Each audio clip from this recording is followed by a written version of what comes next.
For centuries, they've called it the royal game, the ultimate test of pure intellect. It's this silent battlefield where two minds just clash, planning, predicting, dominating. Chess. We've all been told it's the ultimate brain booster, right? A mental workout that sharpens your mind like nothing else. But here's the thing, is that brilliant reputation actually deserved? Let's find out. I mean, think about it. For over 1,500 years, these 64 squares and 32 pieces have absolutely captivated humanity. You see it everywhere, from public parks to the World Championship stage. It's revered as way more than just a game. It's a pure test of your mental fortitude, a challenge that has drawn in millions, from kings and queens all the way to kids just learning their first moves.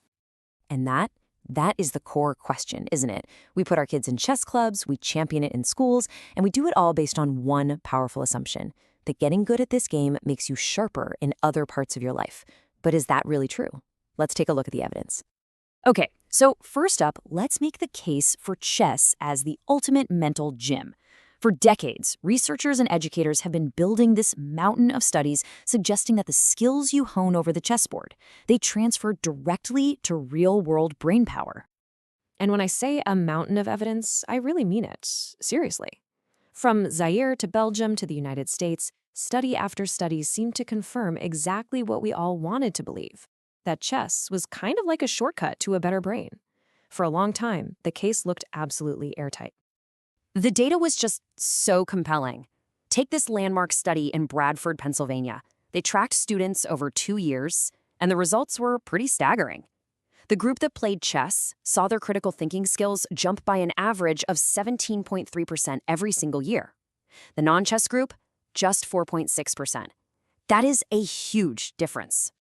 And, it wasn't just about critical thinking. That same study found the chess group had better gains across every single measure of creativity, fluency, flexibility, and especially originality, which is, the hallmark of truly innovative thinking.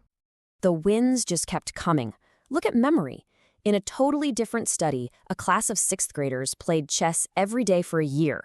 Their memory scores leaped an incredible 32 percentile points. They went from the 59th percentile all the way up to the 91st. That's a massive, massive gain.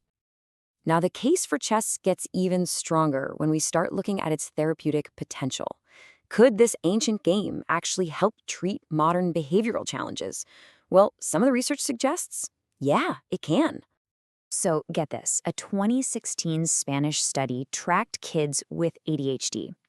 They went through 11 weeks of chess training, and afterwards, they showed a really significant decrease in their symptoms, both for ADHD severity and for hyperactivity. It kind of suggests that the focused, structured thinking you have to do in chess could be a really powerful tool for managing the condition. Okay, so with all that evidence, higher critical thinking, creativity, memory, even therapeutic benefits, the case seems pretty much closed, right? But in chess, there is always a counter move. And in this whole debate, the counter argument is a really powerful one. I mean, a stronger, faster, more creative brain, all from playing a game, sounds perfect. But what if I told you that some of the top cognitive scientists in the world believe this is all just a romantic fallacy? Okay, so meet Fernand Gobet. Now, this guy isn't just a cognitive scientist, he's also a chess international master. He knows the game inside and out.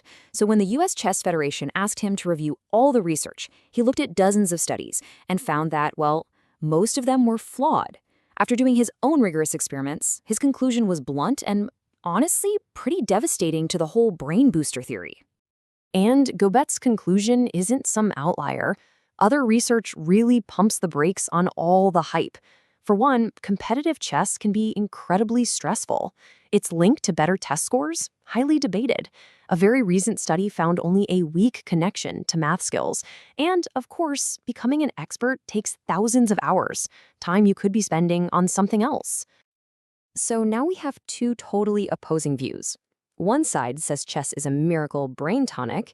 The other says, nope, it just makes you good at chess. So, who's right? Well, maybe the real value of the game has nothing to do with IQ points or test scores at all. Consider this story. During those crazy, anxiety-filled pandemic lockdowns, journalist Sam Parker was one of literally millions of people drawn to chess. But for him, it wasn't about trying to get smarter, it was about coping. He found a kind of mental refuge right there on the board. And in that process, Parker realized something really profound. Unlike almost everything else in life, chess has zero element of chance. There's no lucky dice roll, no bad call from a ref. Your success or your failure is 100% up to you. And that makes it, in his words, a pure test of your ability to master your thoughts and emotions in the moment. This whole idea, mastery of thoughts and emotions, actually has a name: emotional intelligence. And it isn't about raw processing power. It's about being aware of and controlling your own emotional state. So could chess actually be a training ground for that? Just think about how this all applies to a tense chess match. You need emotional awareness of your own anxiety when you're under attack. You need emotional control to keep from making a stupid blunder. You need self-motivation to fight back from a bad position. You even need a kind of empathy to get inside your opponent's head, figure out their plans, and maybe even influence their emotional state. So, where does that leave us? On one side, we've got evidence for real cognitive gains. On the other, a really powerful skeptical argument. And right in the middle, this more personal, emotional perspective. Let's try to bring it all together for the final move.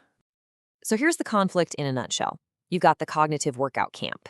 They point to studies showing clear gains in specific skills, even therapeutic benefits. Then you have the just-a-game camp.